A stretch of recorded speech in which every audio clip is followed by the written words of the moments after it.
Hotel అంతా మన hotel అది. మన హోటలేనా? అదే పై ఫ్లోర్ 32nd ఫ్లోర్ మన రూమ్. అవునవును, మన 32nd.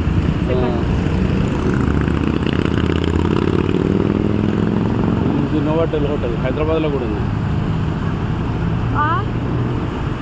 లేదండి, మనం పోయిన షాపింగ్ సెంటర్ అది. అవును, అడిగాను.